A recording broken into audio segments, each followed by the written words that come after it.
पिछले 4 दिनों के दौरान कांग्रेस नेता विनीत दांगी और उनके साथियों द्वारा ग्यारसपुर से पदयात्रा शुरू की गई थी, जिसमें कई ग्रामीण क्षेत्रों का भ्रमण कर किसानों को कृषि कानूनों के खिलाफ जागरूक करने और आंदोलन में शामिल होने की अपील की गई थी। वहीं आज यात्रा के समापन पर विधायक शशांक भार्गव के साथ एसडीएम को ज्ञापन सौंपा।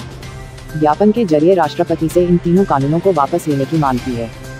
किसानों के सम्मान में कांग्रेस मैदान में, किसानों के सम्मान में अरे कौन चलाता हिंदुस्तान, भारत का मजदूर किसान, अरे कौन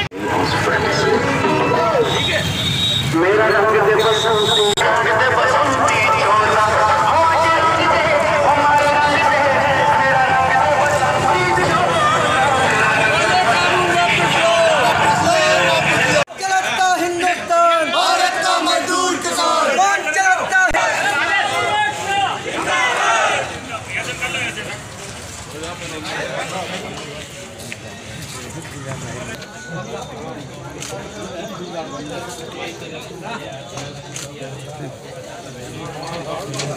कानून। दूसरा,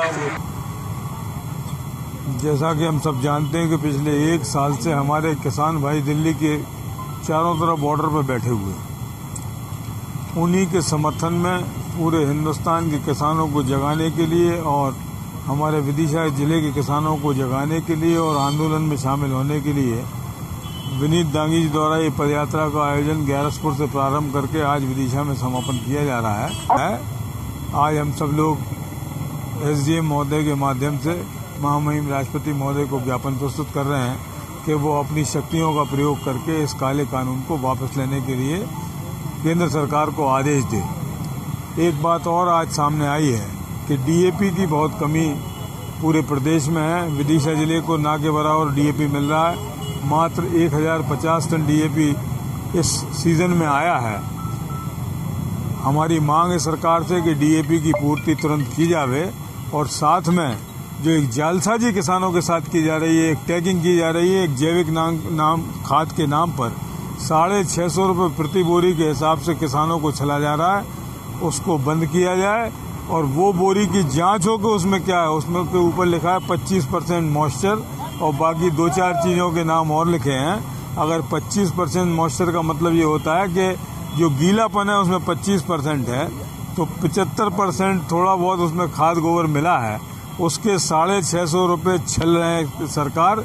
ये किसकी कंपनी है, इसकी जांच होना चाहिए और तुरंत तत्काल प्रभाव से किसानों पर ये टैगिंग बंद करना चाहिए। ये हमारा आपके माध्यम से कलेक्टर महोदय को निवेदन है। नहीं तो 1-2 दिन अगर ये टैगिंग चालू रही तो हम उस कंपनी वाले का नाम भी उजागर करवाएंगे। ये जालसाजी में जो लोग फंसे हैं, क्योंकि हमने कृषि विभाग से पूछा तो उन्होंने कहा हमारी तरफ से कोई प्रिस्क्राइब ऐसा मामला नहीं है। चौकसी जी ने कहा ये मुझे लगता है कि कोऑपरेटिव बैंक के सीईओ की बदमाशी दिखती है मुझे, और उन्हीं का कारनामा है कि इस किसानों को ऊपर जबरदस्ती का एक भार डाला जा रहा है। इसकी जांच करवाना है। ये पदयात्रा का आज समापन है। कितने दिनों तक ये पदयात्रा चली और कितने गाँव में ये पदयात्रा गई? 21 तारीख से शुरू हुई थी ग्यारसपुर से गुलाबगंज से ठर से अहमदपुर से यहाँ पर आई है। जितने भी गांव बीच में पड़े सभी गांव के लोगों ने इसका समर्थन किया और अपनी बात हमने अपने माध्यम से कही। मुझे एक चीज़ देखने को मिली है, 4 दिन की पदयात्रा थी हमारी, 21 तारीख से शुरू हुई थी, जिसका आज हम समापन कर रहे हैं।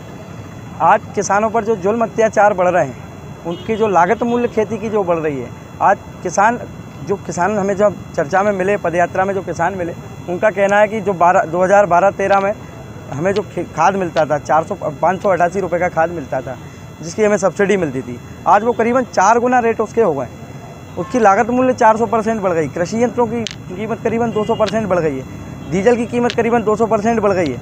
तो आज जो किसान की जो पैदावार थी, वो पैदावार जो कि तो है, उनके रेट भी लगभग जो 2012-13 में थे, आज भी रेट वही है।